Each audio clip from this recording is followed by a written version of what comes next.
السلام علیکم مومنین۔ آج کی ہماری کہانی جناب آدم اور ان کی بیوی حوا کے بارے میں ہے۔ جناب آدم کی کہانی سٹارٹ ہوتی ہے جنت سے۔ جب اللہ تعالیٰ نے جناب آدم کو خلق کیا تو تمام فرشتوں کو حکم دیا کہ ان کا سجدہ کریں۔ تمام فرشتوں نے اللہ کے اس حکم کی پیروی کرتے ہوئے سجدہ کر لیا، لیکن شیطان نے سجدہ کرنے سے انکار کر دیا کیونکہ وہ خود کو افضل اور سپیریئر سمجھتا تھا۔ شیطان کی اس نافرمانی کی وجہ سے اللہ تعالیٰ نے اسے اپنی بارگاہ سے نکال دیا۔ شیطان کہ اب جس کے دل میں آدم کی دشمنی اور بغض بڑھ گیا تھا، اس نے قسم کھائی کہ اب زندگی بھر وہ آدم اور اولاد آدم کو بہکائے گا اور انہیں اچھے اور نیک اعمال سے روکتا رہے گا۔ اور پھر اسی طرح سے شیطان نے اسی دن سے آدم کو فریب دینے کے لیے اپنی کمر کس لی اور جناب آدم کو دھوکہ دے دیا۔ جناب آدم اور ان کی بیوی حوا نے اللہ تعالیٰ سے وعدہ کیا تھا کہ اس پیڑ کے پھل سے نہیں کھائیں گے، لیکن شیطان کے وسوسوں کے نتیجے میں انہوں نے اس پیڑ کے پھل کو کھا لیا۔ ایز اے رزلٹ اللہ تعالیٰ نے دونوں کو جنت سے زمین پر بھیج دیا۔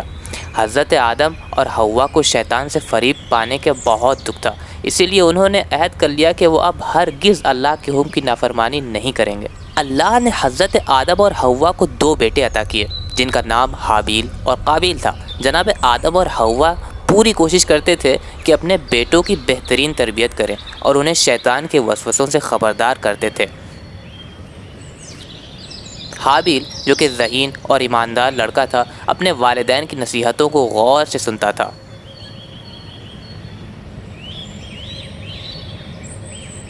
لیکن قابیل جو کہ بچپن سے شرارتی تھا اور اپنے ماں باپ کی نصیحتوں کو بالکل بھی سیریسلی نہیں لیتا تھا، قابیل کو حابیل سے اسی بات کی بھی حسد ہوتی تھی کہ ان کے ماں باپ حابیل کی طرف زیادہ توجہ کرتے ہیں۔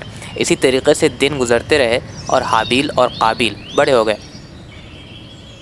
حضرت آدم نے اپنے بیٹوں کو کھیتی باڑی سکھا دی اور حابیل و قابیل اب اپنے اپنے کھیتوں اور بھیڑ بکریوں کے مالک ہو گئے تھے۔ ایک دن اللہ کی طرف سے جناب آدم کو پیغام آیا کہ حابیل و قابیل کے مال و دولت اور نعمتوں میں ملی برکت کے شکرانے کے لیے انہیں اللہ کی راہ میں قربانی کرنی ہوگی۔ حضرت آدم نے اللہ کے اس پیغام کو اپنے بیٹوں تک پہنچایا۔ حابیل نے فوراً اپنی سب سے اچھی بھیڑ کو اللہ کی راہ میں قربان کر دیا، لیکن دوسری طرف شیطان موقع کی تلاش میں تھا جس سے وہ حضرت آدم اور ان کے بیٹوں کو دھوکہ دے سکے۔ چونکہ شیطان جانتا تھا کہ حابیل اس کی باتوں میں نہیں آئے گا، اسی لیے اس نے قابیل کا رخ کر لیا اور اسے یہ سمجھایا کہ ایک اچھی بھیڑ کو قربان کرنے کے بجائے اپنی سب سے کمزور اور بیمار بھیڑ کو قربان کرے۔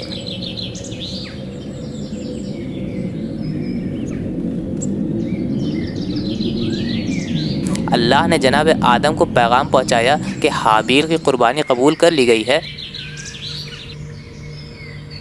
اور اب سے حابیل کو زندگی میں پہلے سے بھی زیادہ نعمتیں اور برکتیں عطا ہوں گی، اور قابیل جو کہ شیطان کے بہکاوے میں آ گیا تھا اس کو سزا ملے گی۔ اسی طرح سے حابیل کی کھیتی میں بہت اناج ہوئے، لیکن قابیل کی زمینوں پر آفت آ گئی اور سب کچھ ختم ہونے لگا۔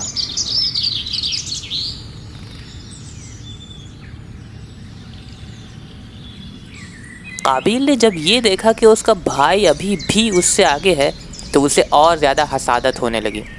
بات یہاں تک پہنچ گئی کہ قابیل نے شیطان کے وسوسوں میں آ کر اپنے بھائی حابیل کا قتل کر دیا۔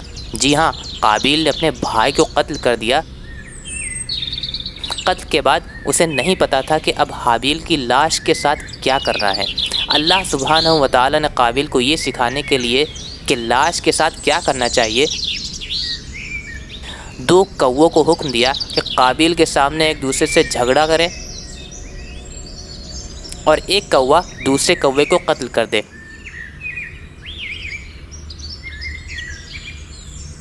قتل کے بعد کوے نے اپنے پنجوں سے ایک گڈھا کھودا اور اس میں مرے ہوئے کوے کو ڈال کر اس پر مٹی ڈال دی۔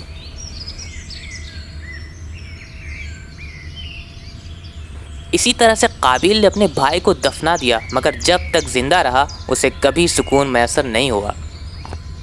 جی ہاں، آج کی اسٹوری سے ہمیں یہ سبق ملتا ہے کہ حسد شیطان کا سب سے بڑا وسوسہ ہے۔ جو بھی کسی شخص سے حسد کرتا ہے وہ خود کو اور دوسروں کو سب سے بڑا نقصان پہنچاتا ہے۔ مولا کائنات حضرت علی علیہ السلام فرماتے ہیں الحسد مقنصۃ ابلیس الکبریٰ، حسد شیطان کا سب سے بڑا جال ہے۔